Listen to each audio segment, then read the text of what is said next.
Hello दोस्तों, RM classes में आपका एक बार फिर स्वागत है। आज का हमारा टॉपिक रहेगा कि राज्यपाल कौन होता है, राज्यपाल की नियुक्ति कैसे होती है तथा इसके कार्य और शक्तियां क्या होती हैं। तो चलिए शुरू करते हैं। तो जैसा कि आप लोगों को सबको पता होगा कि भारत का संविधान संघात्मक है। इसमें संघ तथा राज्यों के शासन के संबंध में प्रावधान दिया गया है। संविधान के भाग 6 में अनुच्छेद 152 से 237 तक राज्य की कार्यपालिका, विधायिका और न्यायपालिका हेतु प्रावधान दिए गए हैं। अगर आपको कार्यपालिका, विधायिका और न्यायपालिका के बारे में जानना है तो आप मेरी वीडियोस की लिस्ट में देख सकते हैं। मैंने इन सभी पर विस्तार से वीडियो बना रखी है, तो आप सबसे पहले उन वीडियोस को जाके देखिए ताकि आपको बेसिक कॉन्सेप्ट क्लियर हो जाए कि भारत के संविधान की संघात्मक व्यवस्था क्या है। बट फिर भी मैं आपको संघात्मक व्यवस्था का बता देता हूं ऊपर ऊपर से कि ये क्या होती है। इसमें सरकार का जो रूप होता है वो केंद्र सरकार और राज्य सरकार अथवा क्षेत्रीय सरकारों के मध्य बटा होता है। मुझे उम्मीद है आप लोगों को संघात्मक व्यवस्था पता चल चुका होगा। तो चलिए अब मेन हमारे टॉपिक राज्यपाल के ऊपर आते हैं। तो चलिए जानते हैं कि राज्यपाल होता कौन है। तो एक राज्यपाल राज्य का प्रमुख होता है जिसे कई जिम्मेदारियां दी जाती हैं। जैसे मुख्यमंत्री को नियुक्त करने की, निचली अदालतों के लिए न्यायाधीशों को नियुक्त करने की और भी बहुत सारी जिम्मेदारियां दी जाती हैं। मतलब राज्यपाल जो होता है वो एक तरह से राज्य का प्रमुख माना जाता है। मतलब जो राज्य की कार्यपालिका होती है उसका प्रमुख होता है, उसे हम राज्यपाल कहते हैं। एक भारतीय राज्यपाल के पास राष्ट्रपति के समान अधिकार और शक्तियां होती हैं। केवल प्रशासनिक स्तर पर ही अंतर होता है। मतलब राष्ट्रपति के विपरीत एक राज्यपाल राज्य का मनोनीत प्रमुख होता है।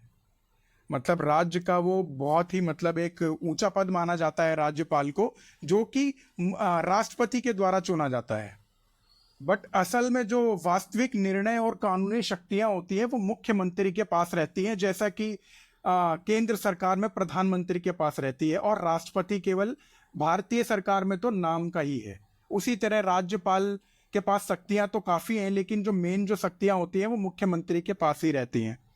हर 5 सालों के बाद राज्यपालों की नियुक्ति की जाती है, लेकिन अगर राष्ट्रपति की राय है कि कोई व्यक्ति अक्षम है, मतलब उसको लगता है कि राज्यपाल ये सही से काम नहीं कर पा रहे हैं, तो उसके पास कार्यालय को समाप्त करने और संबंधित व्यक्ति को अपने राज्यपाल के कर्तव्य से मुक्त करने की शक्ति राष्ट्रपति के पास होती है। तो चलिए आगे चलते हैं और जानते हैं कि राज्यपाल की नियुक्ति किस प्रकार होती है। तो सबसे पहला पॉइंट है कि जो भी राज्यपाल के लिए व्यक्ति होगा उसकी आयु कम से कम 35 वर्ष या उससे अधिक होनी चाहिए। दूसरा पॉइंट है कि राज्यपाल राज्य विधानसभाओं और संसद का सदस्य नहीं होना चाहिए। तीसरा पॉइंट है प्रत्यक्ष या अप्रत्यक्ष रूप से किसी लाभ के पद पर नहीं होना चाहिए। एक बार जब कोई व्यक्ति भारत के संविधान के अनुच्छेद 157 और 58 में उल्लेखित इन मानदंडों को पूरा कर लेता है तो वह चुनाव के लिए आवेदन कर सकता है। लेखों में किए गए संशोधनों के अनुसार अधिकांश सदस्य इस बात से सहमत हैं कि नियुक्ति के माध्यम से राज्य के नाम मात्र प्रमुख को चुना जाना चाहिए। भले ही कई लोगों ने चुनाव प्रक्रिया का सुझाव दिया, मतलब कई लोगों ने चाहा कि इनका चुनाव होना चाहिए, लेकिन इसने इस तथ्य से शुरू करते हुए कई चिंताएं उठाई कि चुनाव की व्यवस्था करना समय लेने वाला है और इसकी कोई उपयोगिता नहीं है, क्योंकि राज्यपाल केवल नाम मात्र के प्रमुख के रूप में कार्य करता है। इस प्रकार भारत के राष्ट्रपति को अपनी मोहर और हस्ताक्षर के तहत राज्यपाल नियुक्त करने का अधिकार होता है। मतलब जब राष्ट्रपति मोहर और हस्ताक्षर कर देता है उसके नाम पे तो राज्यपाल की नियुक्ति हो जाती है। एक उम्मीदवार को अपने निर्वाचन क्षेत्र या किसी अन्य के लिए राज्यपाल के रूप में नियुक्त किया जा सकता है। तो चलिए आगे चलते हैं और आगे जानते हैं कि राज्यपाल के जो प्रमुख अधिकार हैं वो कौन कौन से होते हैं। तो सबसे पहला, राज्यपाल को राज्य के मुख्यमंत्री की नियुक्ति करने का पूरा अधिकार होता है तथा राज्यपाल राज्य के कई महत्वपूर्ण पदों पर नियुक्त करता है। दूसरा, राज्यपाल की सहमति प्राप्त होने के बाद ही राज्य का वार्षिक वित्तीय विवरण, मतलब जिसे हम राज्य बजट कहते हैं, विधानमंडल में पेश किया जाता है। मतलब विधानमंडल में राज्य बजट पेश करने के लिए राज्यपाल की सहमति होना बहुत जरूरी होती है और राज्यपाल की सहमति होने पर ही इसका अनुदान की मांग की जा सकती है। थर्ड, राज्यपाल को किसी दोषी की सजा में परिवर्तन या पूर्ण रूप से रोक लगाने का पूर्ण अधिकार प्राप्त होता है तथा कुछ परिस्थितियों में राज्यपाल अपने मन मुताबिक भी कार्य कर सकता है। फोर्थ, राज्यपाल को विधानसभा में वह सभी अधिकार दिए जाते हैं जो कि राष्ट्रपति को संसद में मिलते हैं, जैसे संदेश भेजना, संबोधन देने आदि के। फिफ्थ, विधानसभा में जब किसी प्रस्ताव को पेश किया जाता है तो उसे बाद में राज्यपाल के हस्ताक्षर के लिए भेजा जाता है।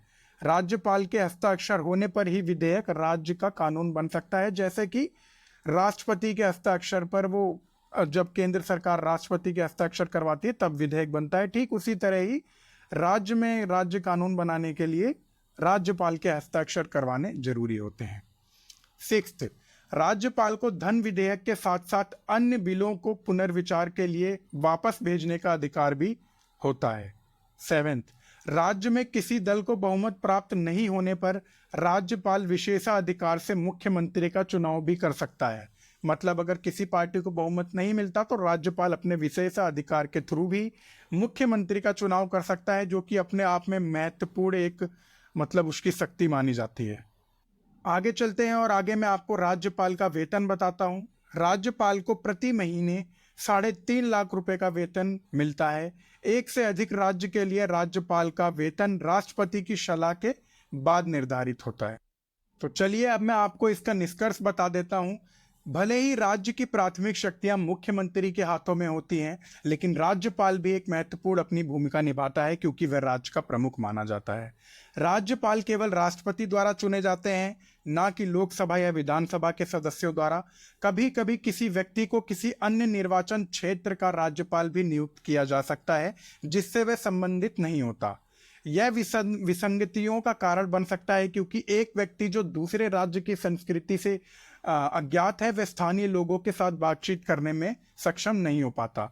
ऐसी अप्रिय स्थितियों से बचने के लिए संबंधित अनुच्छेदों में कुछ संशोधन भी किए गए हैं और संशोधन करना जरूरी भी है क्योंकि किसी भी राज्य के लोगों को अगर अपने राज्यपाल के प्रति मतलब ये नहीं रहेगा कि हमारे राज्य का नहीं है या कहीं बाहर से आया हुआ है, तो उसको फेस करने में मतलब लोगों को दिक्कत हो जाती है कि हम बातचीत करने में सक्षम नहीं हो पाते अपने राज्यपाल से या कुछ डाउट्स आने लगते हैं, इसलिए ये चीज़ें ज़रूरी भी होती हैं।